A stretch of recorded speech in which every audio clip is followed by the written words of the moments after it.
Sir Jaganmohan Reddy గారు అటు లోకేష్ గారి రెడ్ బుక్ ధీటుగా, కౌంటర్‌గా ఇంకో కొత్త వ్యూహంతో బయటకొచ్చేసారు సార్. అదేంటంటే ఒక యాప్‌ని ఆయన లాంచ్ చేశారు. ఈ యాప్‌లో ఎవరైనా వైసీపీ కార్యకర్తలు గానివ్వండి, లేకుంటే ప్రజలు గానివ్వండి, టీడీపీ వాళ్ళ నేతల వేధింపులకు లేకుంటే పోలీసులు వేధిస్తే దాంట్లో రికార్డ్ చేస్తే చాలు. ఆ తర్వాత వైసీపీ అధికారంలోకి వచ్చిన తర్వాత వాళ్ళ అంతు తేలుస్తాం అన్నట్టుగా ఆయన ఈ యాప్ అయితే లాంచ్ చేయడం జరిగింది. ఇప్పుడు దీని పట్ల విస్తృతంగా చర్చ అయితే జరుగుతుంది. మరి దీనివల్ల జగన్మోహన్ రెడ్డి గారికి ఇది ప్లస్ అవుతుందా? మైనస్ అవుతుందా? మరి దీనికి సంబంధించి ఎలా చూడగలమంటారు? మీరేం జెప్తారు?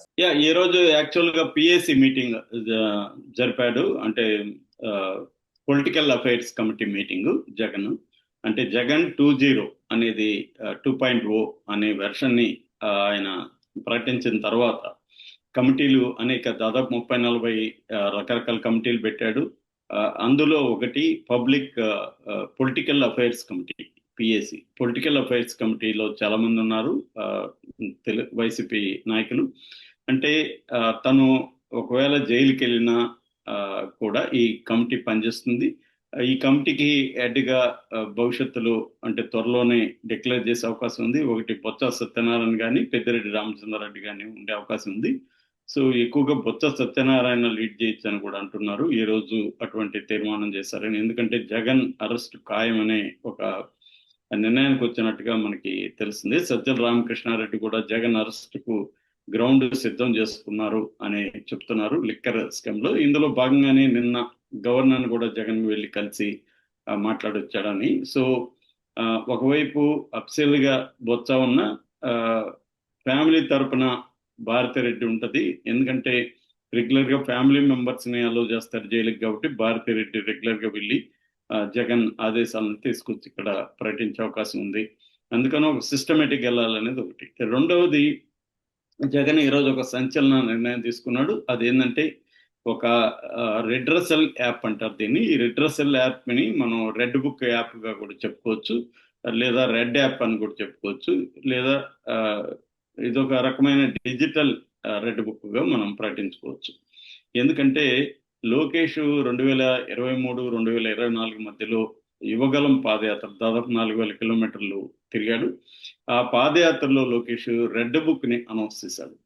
రెడ్ బుక్ అనేది నేను పెట్టుకున్నాను, ఇందులో తెలుగుదేశం కేడర్ని, నాయకుల్ని అరెస్ట్ చేస్తున్న పోలీస్ అధికారులు, ఇతర ఐఏఎస్ ఐపీఎస్ అధికారులు, దాని తర్వాత వైసీపీ నాయకులు ఆ పేర్లంతా రాసుకుంటున్నాను, మా ప్రభుత్వం వచ్చినాక వీళ్ళంతా చూస్తాను అనేది మాట్లాడాడు. దానికి తగినట్టుగానే ఈ గవర్నమెంట్ ఏర్పడక ముందే రివెంజ్ పాలిటిక్స్ అనేవి స్టార్ట్ అయింది. ఒక సిస్టమేటిక్ గా, ఆర్గనైజ్డ్ గా ఒక డిపార్ట్మెంట్ లాంటిది పెట్టేసి కేసులు ఎలా పెట్టాలి, కంప్లైంట్లు ఎవరి దగ్గర ఇప్పించాలి, ఏ సెక్షన్ల కింద కేసులు పెట్టాలి, బెయిల్ రాకుండా ఉండాలంటే ఏం చేయాలి, ఇవన్నీ సిస్టమేటిక్. ఎందుకంటే తెలుగుదేశానికి ఉన్న అడ్వాంటేజ్ ఏమంటే చంద్రబాబు ముందు నుంచి కూడా వ్యవస్థల్ని మేనేజ్ చేయడం ఎలా అనే దాంట్లో ఆయన మించిన వాళ్ళు ఈ దేశంలో ఎవరు లేరు. ఆయనకు వ్యవస్థల మీద పట్టు అపారంగా ఉంటది. అంటే వ్యవస్థలను అర్థం చేసుకొని ఈ వ్యవస్థల్ని తనకు అనుకూలంగా మలుచుకోవడంలో ఆయనకు ఒక విజన్ కూడా ఉందని చెప్పొచ్చు. అంటే 10 ఏళ్ల తర్వాత పర్టికులర్ డిపార్ట్మెంట్ లో మనోళ్ళు పైకి రావాలంటే ఇప్పటి నుంచి ఏమి గ్రౌండ్ లో చూసుకుంటే వెళ్ళాలి.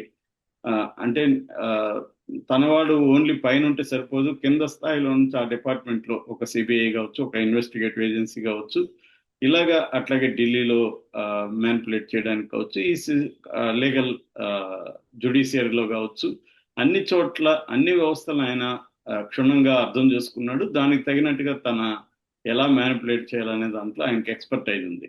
అది అందుకనే ఆయన అధికారంలో లేకపోయినా జగన్ ని 2 ఏళ్ల పాటు కోర్టుల ద్వారా వేధించగలిగాడు. ఒక చిన్న ఆఫీసు పెట్టాలన్నా, ట్రాన్స్ఫర్ చేయాలన్నా కూడా కోర్టులు అడ్డుకునే పరిస్థితి.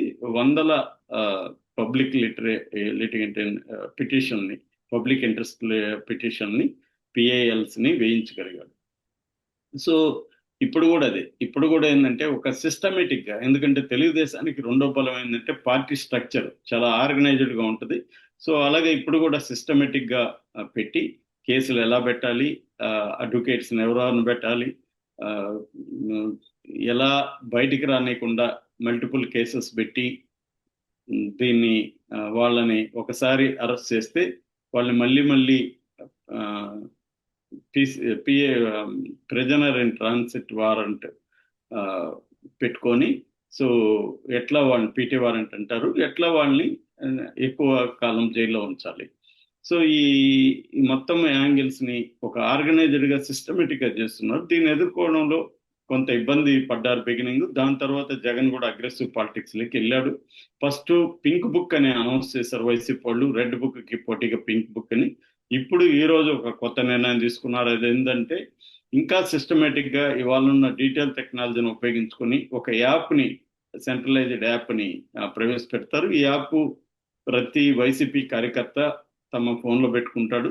తనని ఎవరన్నా కేసులు పెట్టినా, తమ మీద తెలుగుదేశం నాయకులు కానీ, ఎవరైనా గుండాలు కానీ, జనసేన కానీ, బీజేపీ వాళ్ళు కానీ దాడి చేసినా, తనకి ఏ రకమైన అన్యాయం జరిగినా దాంట్లో డీటెయిల్ గా నమోదు చేస్తారు. దానికి సాక్ష్యాలుగా వీడియో సాక్ష్యం కానీ, ఫోటోలు కానీ, వాయిస్ కానీ, ఎనీ టైప్ ఆఫ్ ఎవిడెన్స్ ని దాంట్లో కూడా పెడతారనమాట. ఇది సెంట్రలైజ్డ్ సర్వర్ ఉంటుంది, దీంట్లోకి వచ్చేస్తుంది అనమాట. ఇది పర్మనెంట్ గా ఉండిపోతుంది. సో దీన్ని ఉపయోగించుకుని, అంటే కేవలం లోకేష్ ఏమో పేరు రాసుకున్నాడు, అది ఆయన ఏం రాసుకున్నాడో ఎవరికి తెలియదు. ఇక్కడ అలాగా మొత్తం కేడర్ కూడా ఇచ్చేశాడు. కేడర్ కూడా ఎవరికి వాళ్ళు రాసుకుంటే దాని మీద రేపు రాగానే ఒక సపరేట్ రెడ్రసల్ సెల్ పెట్టేస్తారు. ఈ రెడ్రసల్ సెల్ కూడా ఇప్పుడు ఎలాగైతే వీళ్ళేమో అనప్సెల్ గా ఆర్గనైజ్ చేస్తుంటే జగన్ దాన్ని అప్సెల్ చేసేసాడు. అప్సెల్ గా రేపు రెడ్రసల్ సెల్ ఒకటి ఉంటుంది. ఈ రెడ్రసల్ సెల్ గత ప్రభుత్వంలో వైసీపీ నాయకుల్ని, కేడర్ని ఎవరెవరు అధికారులు వేధించారు అనేది విత్ సాక్ష్యాలంతా ఉంటాయి దాంట్లో.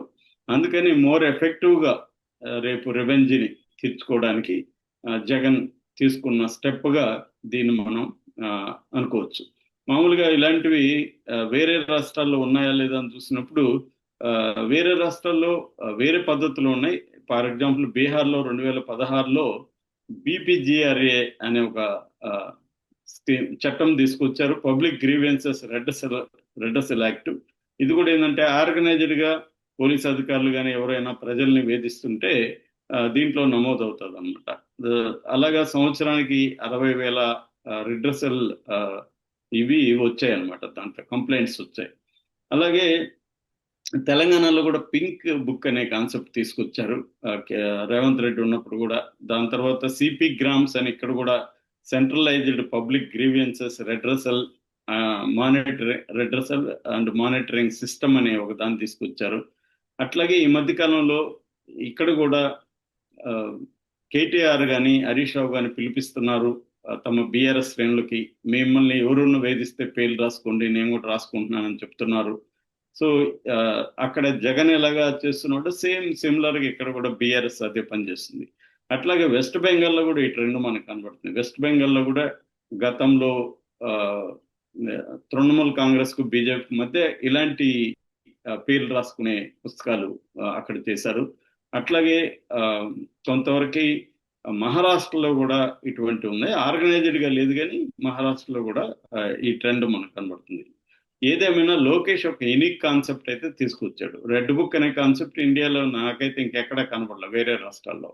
సో దాన్ని తీసుకొచ్చాడు. దాన్ని ఎవరు చేయలేని విధంగా దేశంలో ఏ రాష్ట్రంలో కూడా ఇలాంటి రివెంజ్ పాలిటిక్స్ చేయలేదు.